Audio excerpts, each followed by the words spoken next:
의원 여러분, 자리를 정돈해 주시기 바랍니다. 더불어민주당 제56차 의원총회를 시작하겠습니다. 의원님들 반갑습니다. 오늘이 D-196일, 내년 3월 9일까지 이제 196일이 남았습니다. 200일이 이제 지나가고, 시간은 이제 지나가는데 저희가 좀 더 노력하고 힘을 모아서 국민의 신임을 다시 얻을 수 있도록 다 같이 노력했으면 좋겠고, 대선 과정에 제가 6분의 후보님들을 개별적으로 다 만나 뵙고 식사를 나누면서 여러 가지 심도 깊은 대화를 나눴습니다.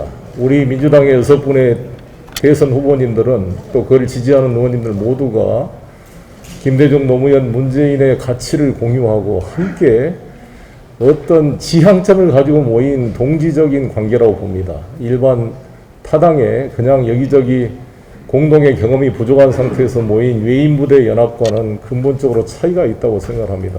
그렇기 때문에 약간의 경선 과정에서 네거티브 과열 이런 것도 있지만 기본적으로 우리 6분의 후보님들이 다 그런 역사적인 이 정의에 대한 경험을 공유한 분들이기 때문에 기본적인 동지애가 있다는 것을 확인했고, 또 우리가 원팀이 돼서 왜 내년에 다시 이 대한민국을 감당할 우리 대한민국의 역사적 소명과 책임에 대해서 분명히 공유하는 시간이었습니다. 그래서 6분의 후보뿐만 아니라 6분의 후보를 지지하는 의원님들 모두가 함께 절제하고 지적을 하고 공방을 하더라도 경선이 끝나고 나면 함께 해야 될 동지이고, 또 자신이 지지한 후보가 만약에 공식 후보로 선출이 됐다면 나머지 분들은 다 함께 도와줘야 될 동지라는 사실을 염두에 두고 발언을 할 때마다 다시 안 만날 사람처럼 발언을 하지 말고 항상 자제하면서 모아간다면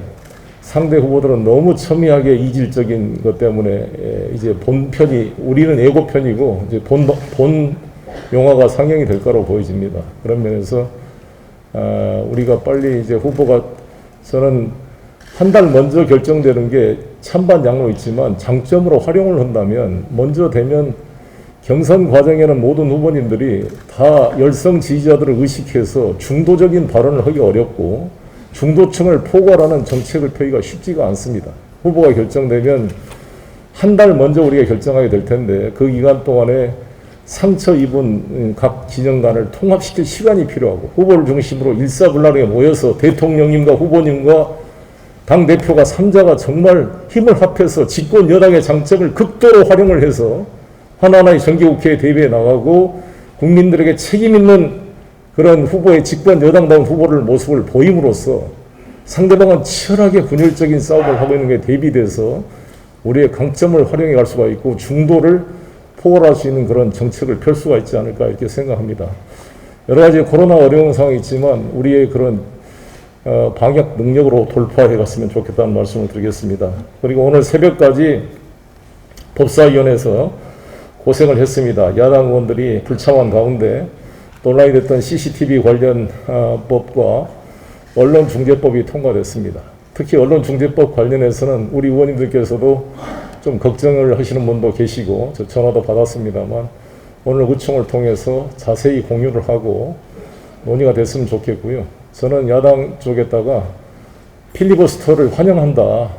뭐 전원회의든 통화하자. 필리버스터하면 내가 제일 먼저 나가서 말씀드리겠다. 아무래도 언론중재법은 언론기관과의 이해 충돌이 있다 보니까 가감없이 우리들의 입장이 국민들에게 전달되는 게 한계가 있습니다.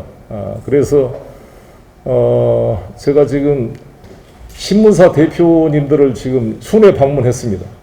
중입니다. 한겨레 신문 대표 방문했고 경향신문 대표님 방문했고 조선일보 대표님도 제가 방문할 생각입니다. 차례차례 언론사를 방문해서 설명을 드리고 하겠습니다. 이따 자세한 내용 보고 드리겠습니다만 저는 언론중재법 10시간을 이야기하라도 할 이야기가 많이 있다고 생각합니다. 여기 언론인들 계셔서 공개 쪽에서 다시 한번 제가 반복해서 말씀드리면 언론 단체가 그렇게 이야기해서 원래 우리 정치인들을 비롯한 고위 공무원들은 징벌적 손해배상의 주체에서 다 제외시켰습니다. 대기업 간부 이사들 다 제외시켰습니다. 그리고 입증책임 전환 문제도 해결해서 원칙적으로 입증책임을 원고가 지도록 했고 열람 청구 금지 태그를 중재의 판결 없이 중재 청구만 했어도 그를 태그를 붙이는 것을 다 삭제를 시켰습니다. 그리고 내년 4월부터 되기 때문에 내년 3월 9일 대선을 위한 재갈문이라는 윤석열 후보의 주장은 터무니없다고 생각합니다. 동시에 여러분이 꼭 아셔야 될 게 우리 현재 있는 언론중재법 5조 2항에 따르면은 공공의 이익에 따라 정당한 사실을 보도할 경우는 면책이 되도록 되어 있고 설령 허위라고 할지라도 정당한 진실이라고 믿을 만한 정당한 사유가 있으면 면책이 되도록 이 조항이 5조 2항에 되어 있습니다. 이미 언론. 근데 그것도 부족해서 우리가 30조 2호 사항 4호에 다시 규정을 했습니다. 사회적인 문제에 따라 보도는 이러한 경우에 불구하고 면책이 된다. 언론인들이 이렇게 하겠습니다. 그러면 우병우라든지 하든지 최순실이나 양정철이나 실제 공인이 아닌 이 사람들은 보도를 못한다는 거냐? 아니 사실을 가지고 보도하면 될 거 아닙니까? 그럼 가짜 뉴스로 해란 말이야. 그 사람들이라고? 설령 사실관계를 노려했는데 실제 허위로 판명됐다 할지라도 그것이 진실로 믿을 만한 충분한 취재의 과정을 입증한다고 한다면 면책되도록 2번이나 면책 조항을 집어넣어놨는데 그 정도의 최소한 진실을 확인할 노력도 하지 않고 가짜 뉴스를 쓴 것을 허용하란 말입니까? 우리 국회의원들은 허위사실 유포하면 100만 원 이상 벌금을 받으면 의원직이 상실됩니다. 국회의원 헌법기관을 상대방에 의해서 허위사실 유포했다고 의원직을 날리면서 우리가 그러면 선거운동의 자유에 재갈을 물리는 법이라고 우리가 비판합니까? 왜 언론이 그렇게 특권을 받습니까? 언론의 자유는 5천만 국민의 언론의 자유입니다. 언론 자본과 언론 기관만의 자유가 아닙니다. 과연 우리나라 언론기관이 공정하다고 지금 자부할 수가 있습니까? 세계 아시아 최고의 언론 자유를 누리면서 아시아의 언론 신용도가 최저인 이 현실에 대해서 언론인들도 사실에 대한 입각한 보도, 소설을 쓰는 것이 아니라 기사를 쓰는 언론을 만들기 위한 최소한의 조치라는 말씀을 드리고 이에 대해서 법사위에서 자세한 말씀을 드리고 우리가 보완해야 될 점에 대해서도 같이 토의했으면 좋겠습니다. 이상 말씀 마치겠습니다. 네, 의원님 여러분 모두 반갑습니다. 7월 국회가 끝나고 나서 한 20여일 동안 그 무더위와 또 코로나 때문에 대단히 그 고생이 많으셨을 줄 압니다. 이렇게 다시 뵙게 돼서 건강한 모습 확인하게 되니까 너무 반갑다는 말씀 드리고요. 그 이번 국회 특히 오늘은 그 7월 23일 여야가 합의해서 상임위원장을 선출하기로 하고 또 민생개혁법안을 처리하기로 한 날입니다. 그렇게 예정이 돼 있었는데 미리 보고를 드리면 잠시 전 국회의장께서 오늘 본회의를 열지 않겠다 이렇게 공식 발표를 하셨습니다. 제가 아침에 그 의장을 뵈었는데요. 의장께서는 오늘 새벽에 언론중재법 등 여러 법안들이 처리돼서 숙려기간이 도과되지 않은 이 법안을 오늘 중에 법안을 올리려면 여야 원내대표의 합의가 필요하다. 협의해서 올릴 수 있다라고 되어 있지만 그 앞에는 특별한 사정이 있는 경우 이렇게 돼 있어서 그 특별한 사정을 입증하기가 어려울 수 있다는 말씀을 드렸습니다. 그러나 오늘 중에 모든 법안을 상정해 주실 것을 요청을 했습니다. 그런데 잠시 전에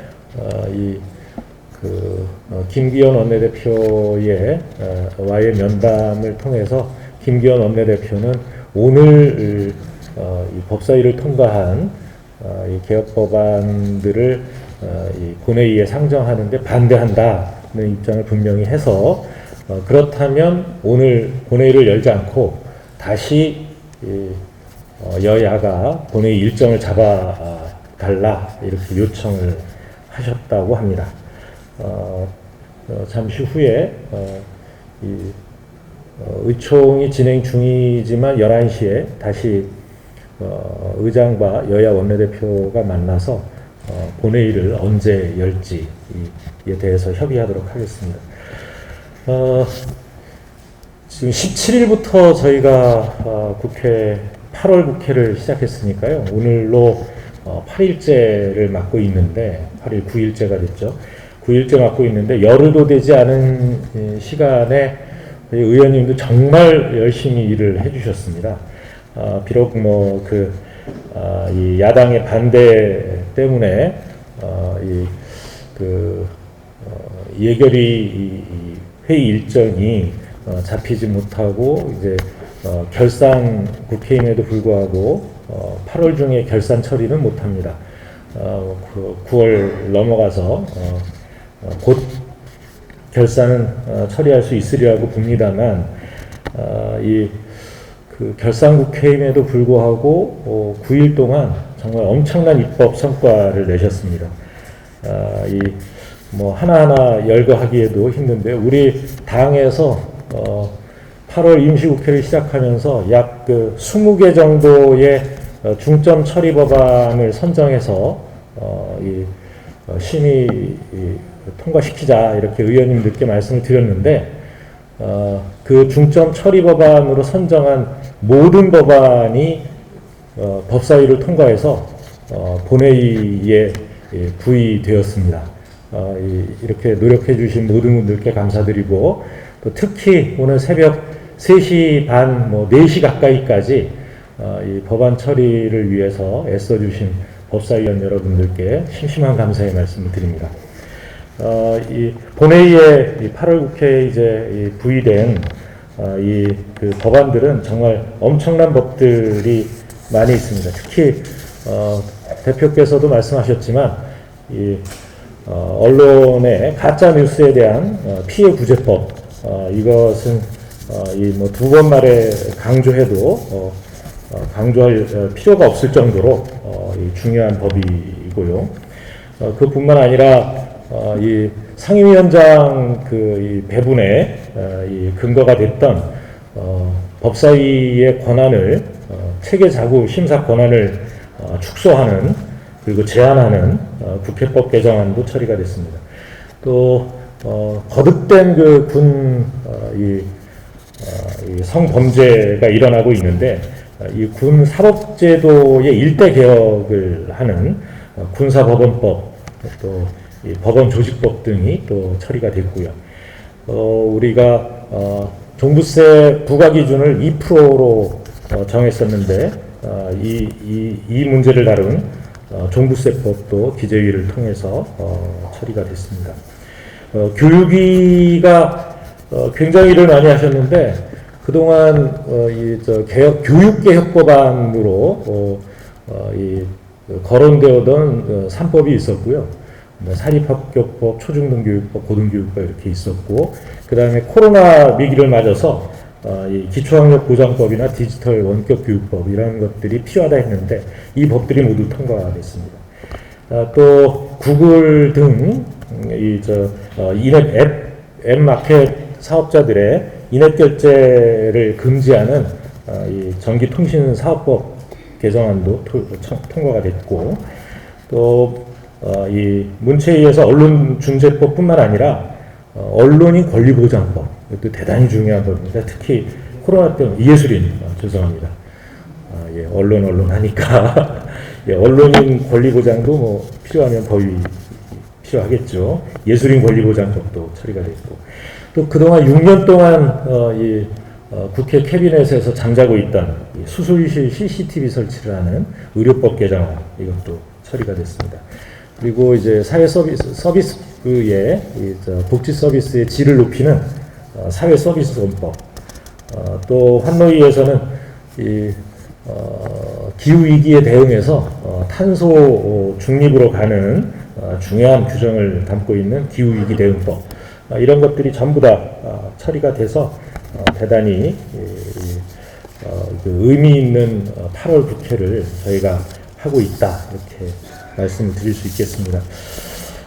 이 모든 법들이 8월 국회 안에서 전부 처리될 수 있을 것이라고 저는 자신합니다. 또 아울러서 이 야당이 이제 언론중재법과 관련해서 뭐 필리버스터를 하겠다 이렇게 공론화하고 있는데요. 우리가 필리버스터 얼마든지 하자. 우리도 하고 싶은 이야기가 너무 많다. 이렇게 이야기를 했더니 야당이 굉장히 주춤주춤하고 있다고 합니다. 그래서 저희는 필리버스터를 신청하고 하는 그런 수고를 야당에 끼쳐드릴 이유가 없다 이렇게 생각합니다. 그래서 의원님들의 의견을 모아봐야 하겠습니다만 국회법 63조의 2에 규정하고 있는 전원위원회가 있습니다. 예, 그래서 언론중재 및 피해구제에 관한 법률 이 개정안에 대해서 전원위원회 소집을 의장에게 요청하려고 합니다. 그러면 이 법이 이 상정됨과 동시에 이 필리버스터보다 전원위원회가 먼저 열리게 됩니다. 바로 상정과 동시에 이 본회의를 정의하고 바로 이 전원위원회로 회의가 전환이 되고 의장이 지정하는 이 부의장이 전원위원회 위원장으로서 맡게 됩니다. 그렇게 해서 이 법에 대해서 그동안 이 여야가 이 정쟁을 벌이느라고 제대로 토론도 못한 이 부분에 대해서 제대로 토론하고 우리 당이 왜 이 언론중재법을 추진해 왔는가라고 하는 것을 국민들에게 제대로 알리면서 또 그 법의 내용을 좀 더 보강할 부분이 있으면 보강해서 처리할 수 있도록 그렇게 하겠습니다. 마지막 이 8월 국회 마무리할 때까지 저희 의원님들 모두가 한 마음으로 협조해 주실 것을 당부드리면서 인사 말씀 대신하겠습니다. 감사합니다.